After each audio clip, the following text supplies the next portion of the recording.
Əvvəla yeni təyinata görə Əli bəyə təşəkkürümü bildirəm. Amma düzü bu günə qədər cəbhəçi kimi fəaliyyət göstərmək daha asan idi. Bugündən isə mənim üçün bu çox ağır, məsuliyyətli, çətindir və Allah nəsib etsin ki, bu müəyyən müddət ərzində bu sədrliyi, rəhbərliyi yüksək səviyyədə həyata keçirə biləm. Amma hesab edirəm ki, Gənclər Komitəsinin ən uğurlu namizədi kimi Əbülfəz Qurbanlı həmişə qalacaqdır.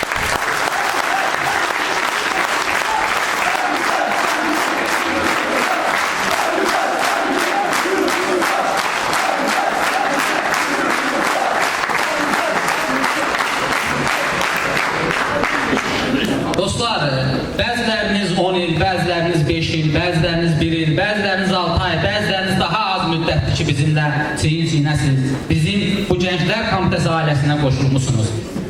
Bizim ən böyük gözəlliyimiz odur ki, bizim sıralarımıza qoşulanlar və bizi seçənlər hansısa vədlər qarşılığında, hansısa məsuliyyətlər qarşılığında bizi seçmirlər. Öz vicdanlarının səsini dinləyərək bizi seçirlər. Bu müddət ərzində xeyli üzvlərimiz təqiblərə, təzyiqlərə, məhrumiyyətlərə, fiziki zorakılıqlara məruz qaldı. Ancaq biz hakimiyyətin təzyiqin deyil, vicdanımızın təzyiqinə əyildik və haqq uğrunda, ədalətsizlik uğrunda, zülm uğrunda, zalıma qarşı mübarizə aparmağı seçdik və bu yolda davam edəcək.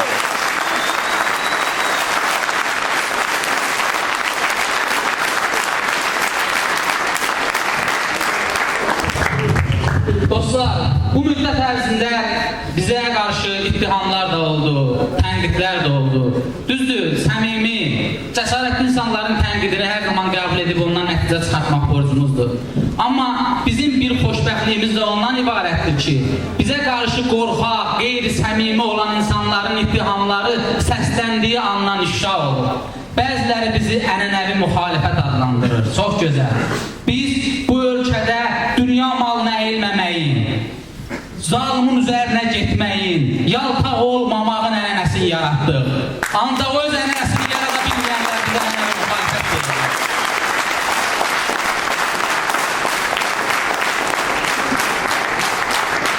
Bəziləri bizi şəxsiyyətə pərəstişə ittiham etdi. Baxmayaraq ki, ölkənin qərargahsız, maliyyəsiz, pasportsuz ən güclü partiyasının bizim liderimiz yarada bilir. Baxmayaraq ki, öz mübarizəsində onun ardıcıl olması Əli Kərimli şəxsiyyətinə pərəstişi zəruri edən haldır. Amma buna baxmayaraq biz qərargahımız, kəndimiz, partiyamız tənqid olunmazdır deyə bu halini yola çıxmamışdır. Və biz o partiyanın gəncləriyik ki, sabah o partiyada hakimiyyətə gələrsə və həmin hakimiyyətin hansısa qüsurları olarsa, o hakimiyyəti kəskin tənqid etmək özümüzə borc verir.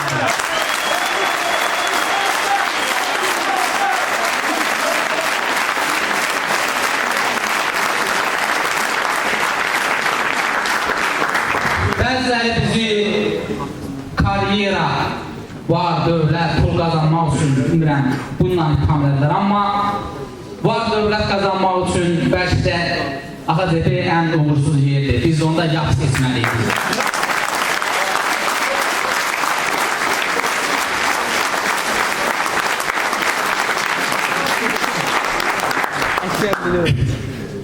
Dostlar, biz bu mübarizəni, bu yolu həm də ona görə seçdik ki, sevdiyimiz qadının, dünyaya gətirdiyimiz övladın, bizi dünyaya gətirən valideynlərin, ölkənin, millətin, Allahımızın qarşısında boynu bükük olmayaq, öz tərcümeyi halımızı təmiz saxlamaq üçün bu yolu keçdik. Və buradan Azərbaycan gəncliyinə səslənib deyirik ki, əgər sən bugün bizimlə çiyin-çiyinə deyilsənsə, deməli özünlə, öz vicdanınla mübarizədəki məğlubiyyətinlə barışmışsan, bu yol verilməzdir. Bu göz çosaların tilsimindən xilas olmaq üçün və ya da cəsarət vicdan xilas olun, azad olun.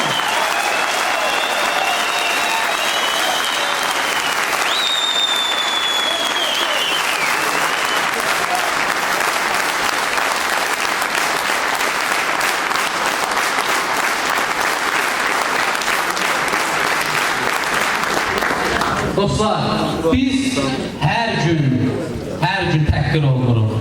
Hər gün bu hakimiyyət bizə göstərir ki, konstitusiyada yazıldığı kimi hakimiyyətin mənbəyi siz deyilsiniz. Siz sadəcə susmağınızla bizim daha çox sərvət yığmağımızın mənbəyinə çevrilmişsiniz. Bugün o məşhur nağılda deyildiyi kimi iki yol var. İt hürən tərəf və işıq gələn tərəf. Biz işıq gələn tərəf ona görə seçmirik ki, it hürən tərəfdən qaçırıq. Biz öz işığımızla it hürən tərəfin zülmətini öz işığımızla boğmalıyıq.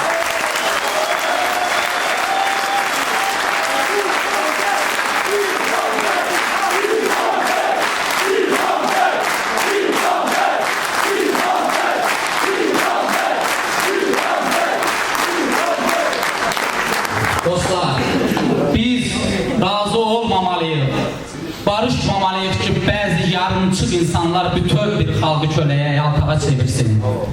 Biz bu yolda mübarizə aparmağı, insanlığın bizdən tələbatının yalnız bu olduğunu düşünməliyik və bugün hakimiyyətin sərvətlərinin talanmasından, ölkəmizin sərvətlərinin bir qrup tərəfindən işğal olunmasından söhbət gedir.